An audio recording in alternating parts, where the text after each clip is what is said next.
I hope you got something good to eat tonight. Hi, Mom. The coach really gave us a workout. And, oh, boy, ham. I'm so hungry I could eat a neutral and see what he gave us to do. Chuck. Huh? Could you serve yourself in a less athletic manner? Oh. Is this better? Chuck. At least you could manage to be on time. After your mother goes to all the trouble to prepare a fine meal, it's only common courtesy, Chuck. I know, but I couldn't help it. I was late home from school. Never mind. He did wash up and brush his hair. By the way, Chuck, I saw Barbara's mother downtown. That's quite a supper party she's planning. Is it this Friday? I'm not going. Why not? Do I have to have a reason? But all your friends will be there. Come on, not... Chuck, don't talk with your mouth full.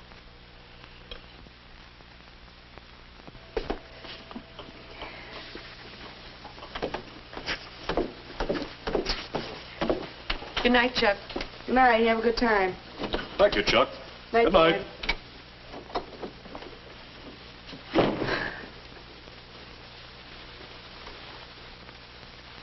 Oh, who wants to go to a supper party? You do, Chuck.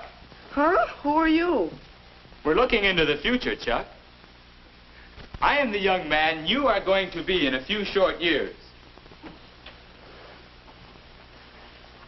Well, if you say so. And take it from me, when we're my age, we won't be turning down invitations. Maybe not. Tell me, why aren't you going? I don't know. I do. You're worried about not doing the right thing. Your table manners. Now you're talking like Mom and Dad. Look, you may not care much about table manners now, but when you grow up to be me, then you'll care.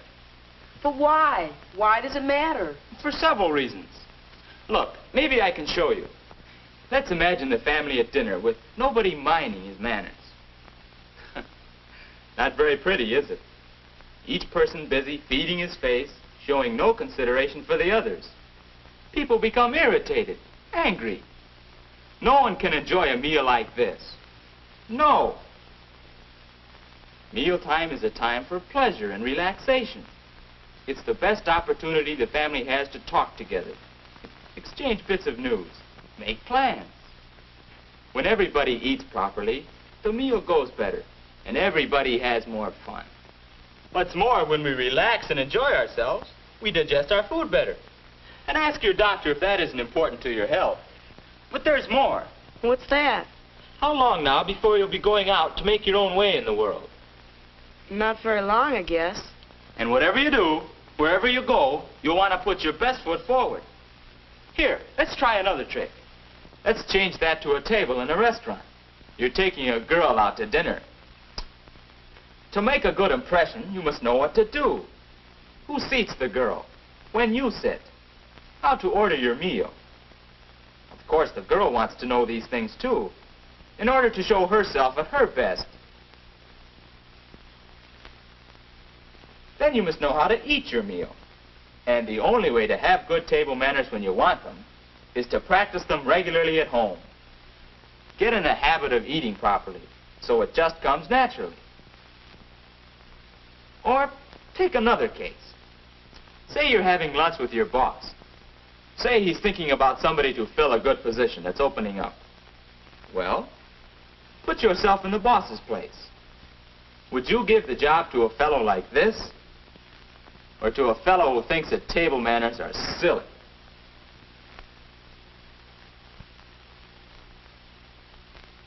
You see what I mean about putting your best foot forward? Table manners are important because people judge many things about you just by the way you eat. All right, maybe so, but it's also complicated. Is it? Look, there's nobody here. Let's try it out.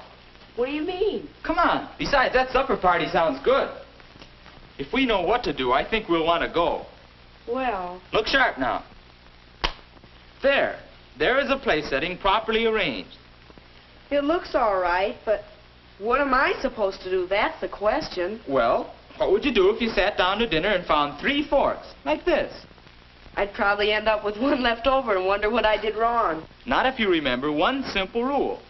Always use silverware from the outside in. So, starting from the outside, use this for your salad, this for your main course, and this... Why, that one must be for the dessert. You see? It's easy. But there's something funny here. Doesn't the butter knife belong here? Well, the book says either place. And speaking of the book, it wouldn't hurt you to use one sometime and check up on any points that you're not sure of. Sure, we have some books in school, but I'll have to be careful who sees me reading it. Don't worry, you can manage that. And now to use these things. Let's have some food. Say, it's too bad you've just eaten. Yeah. Excuse me.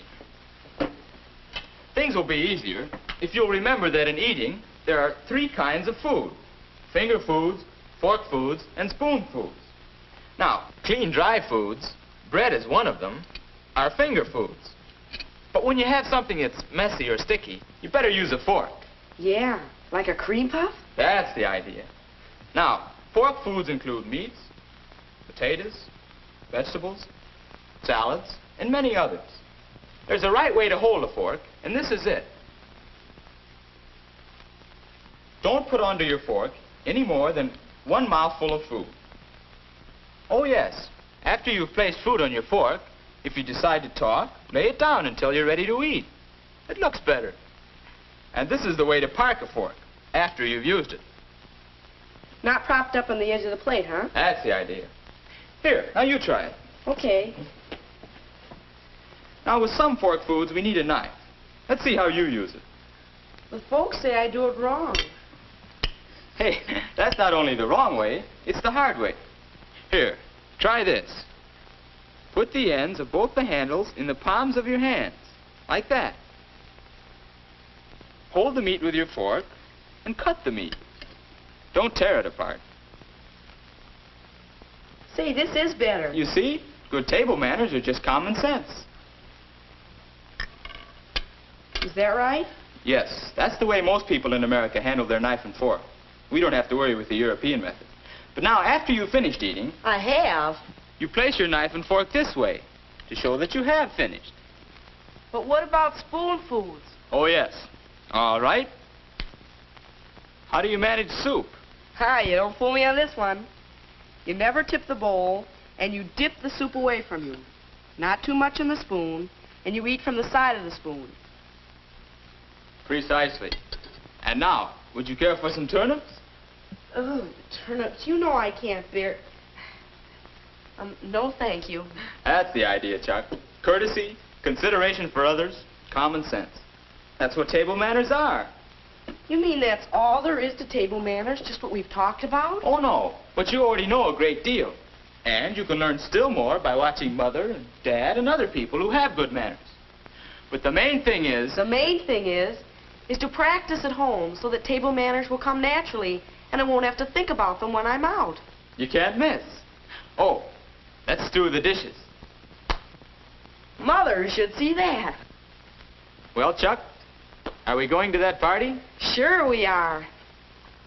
We are. That's right, Chuck. We are going to the party.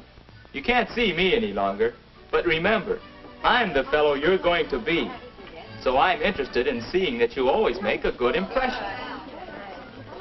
This really isn't hard, is it? You know what to do. That's right. Ladies first into the dining room. And now what?